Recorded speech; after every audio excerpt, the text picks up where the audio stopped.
আমাদের স্পোর্টস নিয়ে কোনো ভিশন নাই। আমরা আগামী 5 বছর 10 বছরে বাংলাদেশের স্পোর্টসকে কোথায় দেখতে চাই, কোনো প্রাইমারি ভিশন আমাদের নাই। আমরা খেলছি তো খেলছি।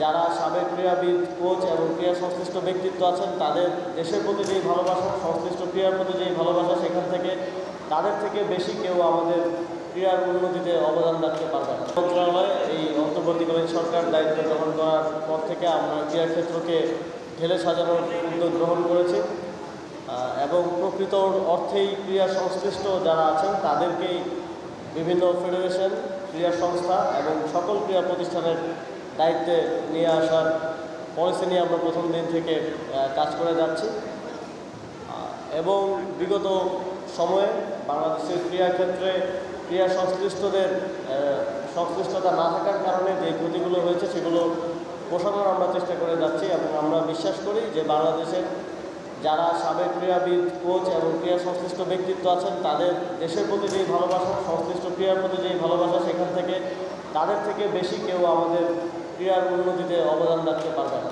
সারা দেশে ক্রীড়ায় নতুন করে কর্মচাঞ্চল্য আনার জন্য আমাদের এইবারের তারুণ্যের উৎসবের উদ্যোগ নিয়েছেন আমাদের মাননীয় প্রধান উপদেষ্টা ডক্টর মোহাম্মদ ইউনূস এবং তারুণ্যের উৎসবের জন্য একটা বিশেষ বাজেট বরাদ্দ রাখা হয়েছে। আমাদের স্পোর্টসে যেই পরিমাণ ইনভেস্টমেন্ট, ইনফ্রাস্ট্রাকচার এবং ফ্যাসিলিটিস প্রয়োজন, আমাদের অর্থনৈতিক বাস্তবতার কারণে এবং সামাজিক বাস্তবতার কারণে আপনারা জানেন যে সেটা সরকার দিতে পারে না। এক্ষেত্রে অন্যান্য কর্পোরেট প্রতিষ্ঠান থেকে শুরু করে ওভারঅল স্পোর্টস ইকোসিস্টেমটা বিল্ড করার জন্য সবাইকে আমি এগিয়ে আসার আহ্বান জানাবো এবং আমরা ইতিমধ্যে স্ট্রাকচারালি আরও কীভাবে স্পোর্টসের আর্থিক সহায়তা, স্পন্সর কীভাবে বাড়ানো যায় সেই বিষয়গুলো নিয়ে কর্পোরেট প্রতিষ্ঠান এবং বাংলাদেশ ব্যাংক, তারপর বাণিজ্য মন্ত্রণালয়, অর্থ মন্ত্রণালয়ের সাথে কাজ করছি। সামনের দিনগুলোতে আমরা এমন একটা ইকোসিস্টেম বিল্ড করতে চাই, এমন হাই পারফরমেন্স ট্রেনিংয়ের ফ্যাসিলিটিস আপনাদেরকে দিতে চাই, যাতে করে আপনারা যখন ইন্টারন্যাশনাল টুর্নামেন্টগুলোতে পার্টিসিপেট করবেন তখন কোনোভাবেই আপনাদের এটা মনে না হয় যে আপনার বিপরীত প্রতিদ্বন্দ্বী যে পার্টিসিপেট করছে তার থেকে ফ্যাসিলিটিসে, প্রশিক্ষণে এবং সুযোগ সুবিধায় আপনারা পিছিয়ে আছেন। আমাদের স্পোর্টসে একটা বড় ল্যাকিংস হচ্ছে আমাদের স্পোর্টস নিয়ে কোনো ভিশন নাই। আমরা আগামী 5 বছর 10 বছরে বাংলাদেশের স্পোর্টসকে কোথায় দেখতে চাই, কোনো প্রাইমারি ভিশন আমাদের নাই। আমরা খেলছি তো খেলছি।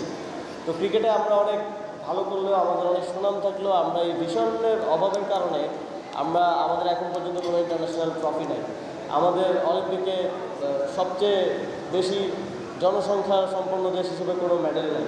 তো এই জায়গাগুলোতে আমরা একটা 10 বছরের ভিশন সেট করা নিয়ে কাজ করছি যে আগামী 10 বছরের মধ্যে আমরা কী চাই। আমরা ফুটবলে 10 বছরের মধ্যে ওয়ার্ল্ড কাপ খেলতে চাই, আমরা ক্রিকেটে 10 বছরের মধ্যে একাধিক ইন্টারন্যাশনাল ট্রফি চাই এবং আমরা জিমন্যাস্টিক্সে আমরা কী চাই, কোথায় আমাদের সম্ভাবনা আছে, কোথায় টার্গেট করে যদি আমরা কাজ করি, ট্রেনিংকে আমাদের প্লেয়ারদেরকে আমরা তার মাধ্যমে বাংলাদেশের জন্য যেন সে সম্মান বয়ে আনতে পারে, বাংলাদেশের জন্য যেন সে নাম বয়ে আনতে পারে, সেরকমভাবে আমাদের অ্যাথলিটদেরকে সহযোগিতা করতে চাই।